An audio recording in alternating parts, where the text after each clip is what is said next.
Hi everyone, this is Carolina, tour guide in Campania region, south of Italy, where Naples is the main city. Naples is an extraordinary city, full of history, art and tradition that you can feel right into the streets. That's why I've thought of making a video for you. I've chosen the throbbing heart of Naples. It's a historical center that has a history of 2,500 years. It was in fact founded around the 5th century BC by a colony of Greeks that settled down here. And after them the ancient Romans came, and then North Europeans and French, Spanish, Austrians. So many different people created a deep stratification of cultures and art and history that is still here in Naples. And you can feel its vibes by simply walking in the streets of this unique city. Hope you enjoyed the video. Welcome to the heart of the historical center of Naples, Napoli, the main city of South Italy. We are going to explore the most famous district of the ancient city. It's an entire district that in 1995 has been described by UNESCO as an open museum because of its unique concentration of art, history and ancient architecture. We start our tour from this spectacular square, named the New Jesus Square. This square is named after this beautiful Renaissance palace that you see now. Today it's a church because back in the 16th century it became the headquarters of the Jesuit order in Naples.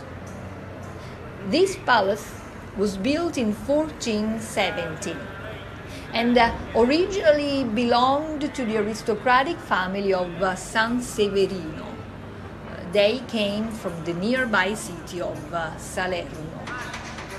At the end of the 1500s, the palace was bought by the Jesuits that replaced their previous church in Naples, and therefore this one became the New Jesus Church. After purchasing the building, in the 17th century, the Jesuits began a massive renovation inside, transforming the original Renaissance palace into one of the most important Baroque churches of Naples. This church has a very peculiar facade, decorated with diamond-shaped piperno blocks. Piperno is lava stone. They are pointed blocks of piperno protruding from the wall. You can also see the beautiful portal, richly decorated in late Baroque style, completed at the end of the 17th century. Another landmark of the square and of the entire city of Naples is the spire that we see right in the middle of the square.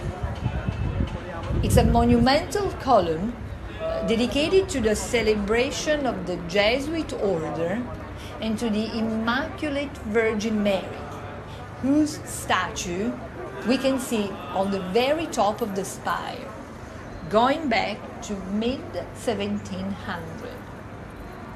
The obelisk has a height of about 70 feet and in chronological order has been erected after that of Saint Domenico, that we are going to see later. Passing the facade of the New Jesus Church and looking opposite to it, stands out probably the most famous church of Naples. Its name is Santa Chiara, dedicated to the Franciscan order. It was built in the 20s of the 14th century, according to a Gothic style, thanks to the devotion of the French dynasty Anjou, in particular of the King Roberto Anjou and his wife Sancha, both fervent believers and followers of the Franciscan order. The church became soon a sort of pantheon of the Angevin ruling family, enriched inside by monumental tombs and bas-reliefs celebrating the dynasty.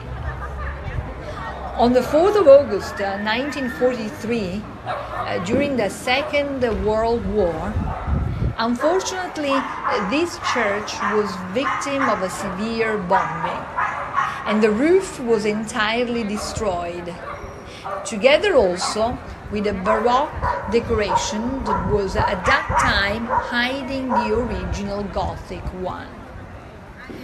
So during the restoration that ended in 1953, they also restored the original Gothic forms.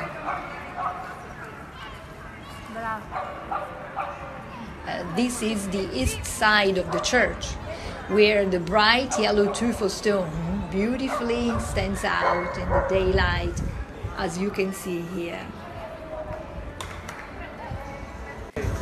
Looking more eastward, we can admire the imposing bell tower of the church.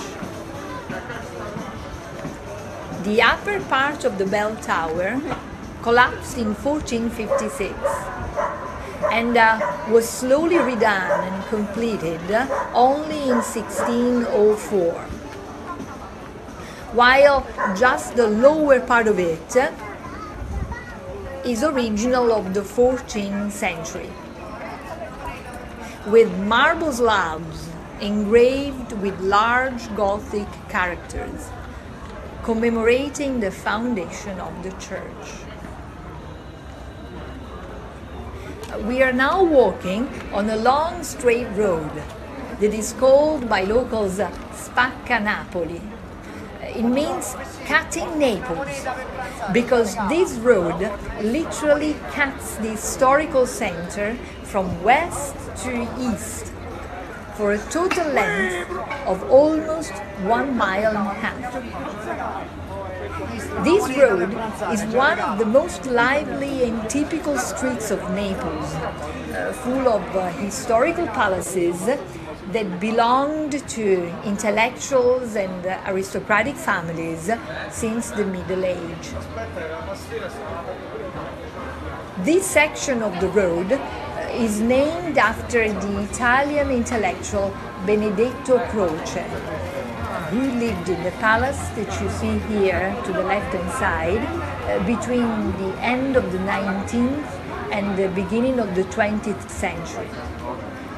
The name of the palace is Filo Marino, originally built in the 14th century and last restored at the beginning of the 18th century, which is the same time when also the rich portal was done by the famous Neapolitan architect San Felice in 1731. This is the Renaissance Venezia Palace, donated by the Angevin King of Naples, Ladislao, to the Republic of Venice in the 1400. On the ceiling, the coat of arms of the aristocratic family Capone, that in the 1800 bought the building. We can see its beautiful terrace inside. During the 1400s, this palace became the seat of Venetian ambassadors in the Kingdom of Naples. Walking on Spacca Napoli again, in a couple of minutes we can reach the next building that I want to show you. It's the aristocratic Tuffarelli Palace, very likely one of the properties of the Venezia Palace.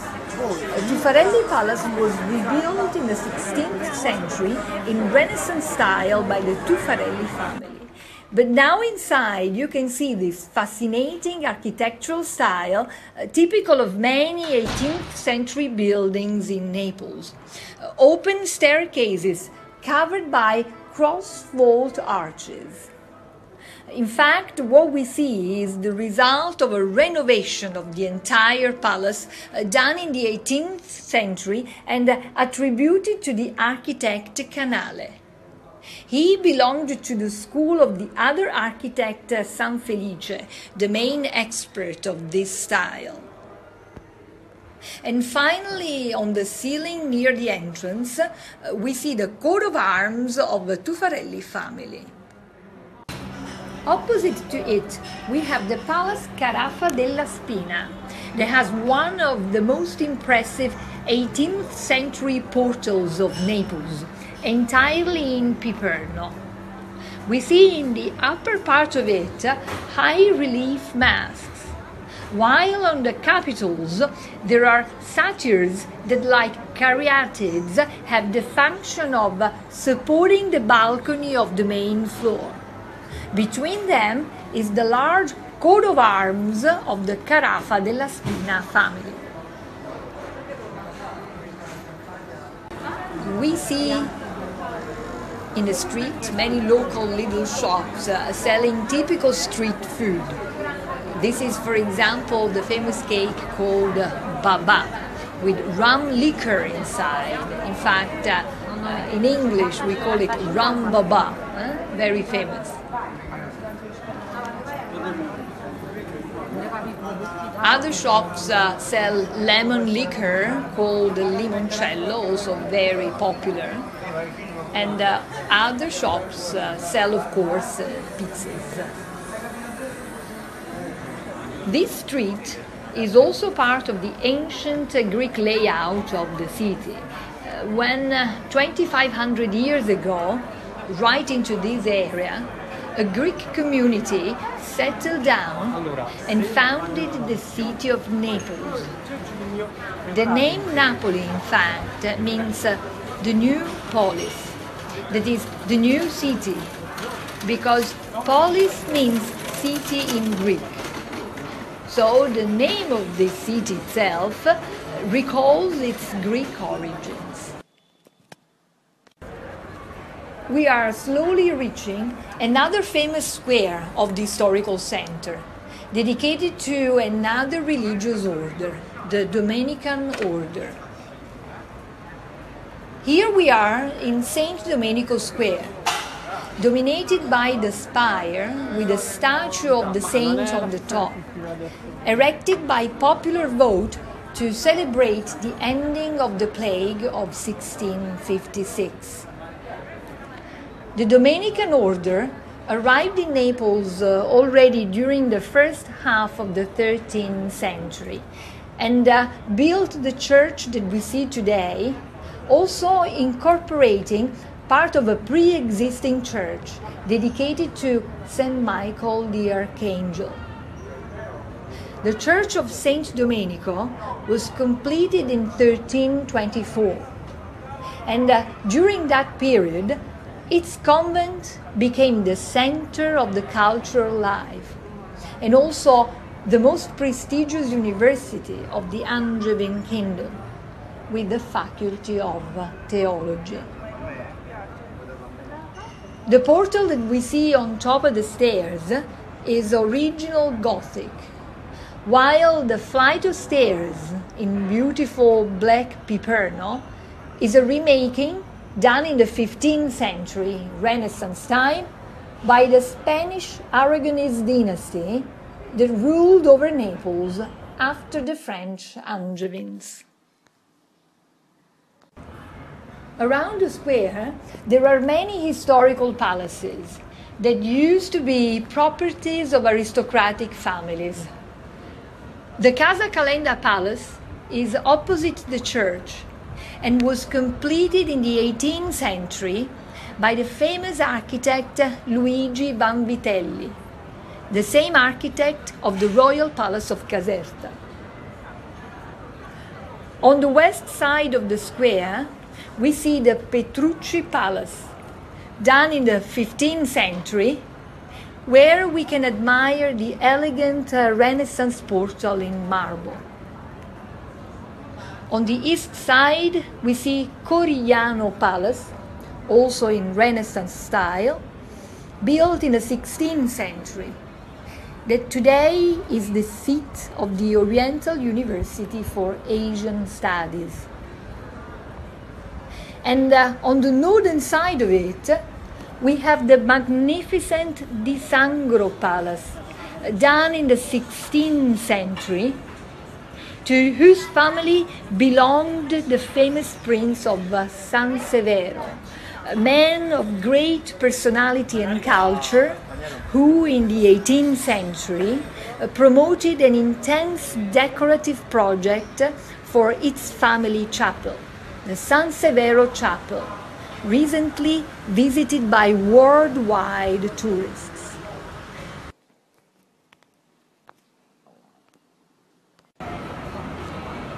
Still walking along Spacca Napoli, after passing San Domenico Square and going toward the east, we see to the right-hand side the church of Sant'Angelo a Nilo, where we can still admire its beautiful Renaissance portal in marble.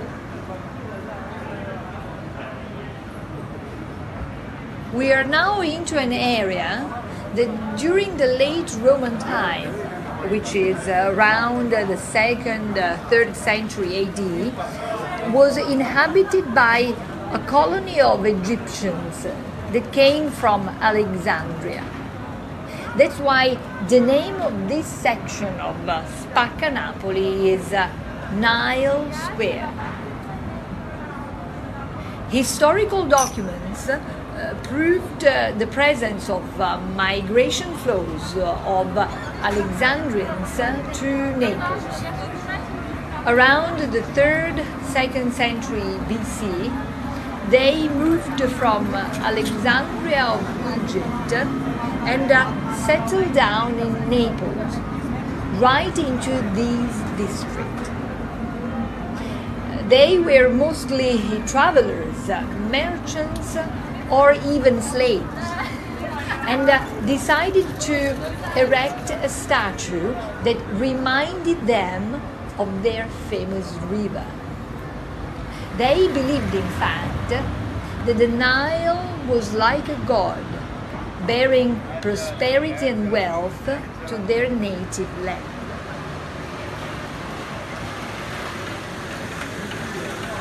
This is the statue of the Nile god. It's a marble statue dating probably from the 2nd, 3rd century AD, and depicts the Nile god as a bearded and half-naked old man lying on the waves of the river, with his feet placed near the head of a crocodile, no longer visible, symbol of Egypt, and leaning with his left arm on a sphinx, while keeping a cornucopia, symbol of wealth, with the right hand. In the following centuries, the statue got lost, to be found again headless in mid-12th century. That's why today the sculpture is not entirely dating back to the late Roman imperial time, and most of its parts are the result of additions made over the centuries, like the head of the god and of the Sphinx. Beheaded, lost, and finally rediscovered, the symbolism of the statue was wrongly interpreted. Already in the 14th century, Neapolitans thought that the figure would not be the one of a man, but of a woman who breastfeeds a child. Hence the local interpretation. The statue would represent the body of Naples, which feeds its citizens. So here we have the name Corpo di Napoli, that means the body of Naples. And this is also the name of the area where the statue is still located.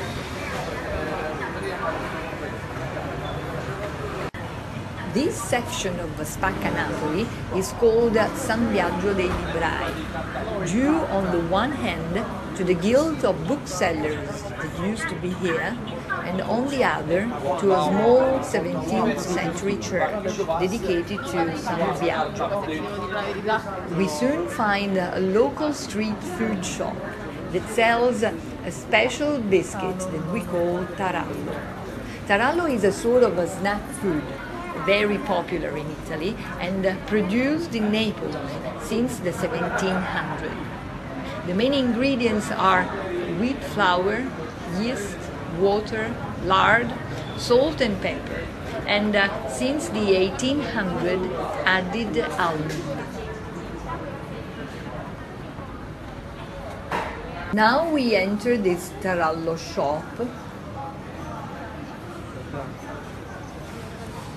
where we have the guy that, at the rhythm of Neapolitan music, is making some special greenish taralli with a flavor of friarielli, which is a vegetable similar to broccoli.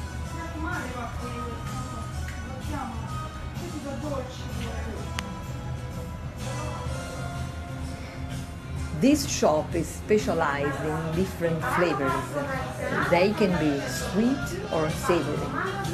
Here we see on display a large variety of taralli, but all have almonds.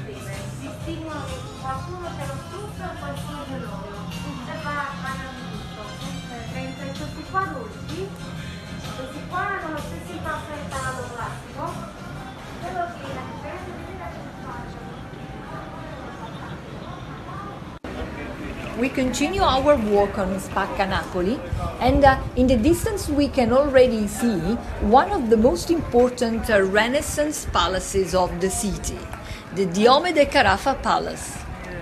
It's an elegant building completed in 1466 that belonged to the powerful aristocratic family Carafa, with the three facades having all along alternating yellow tuff and grey stones. We also admire the superb Renaissance portal in marble that bears on top two busts of the Roman emperors Claudius and Vespasian, while in the center there is a niche with a statue of Hercules. The wooden door is also original from the 15th century, where the recent restoration has been able to recover surviving traces of the original color, allowing to appreciate again the red of the horizontal bands of the engraved coats of arms. Leaving the Carafa Palace, we are now slowly approaching the Church of Saint Filippo and Giacomo, protectors of the masters and workers of the silk art in this city.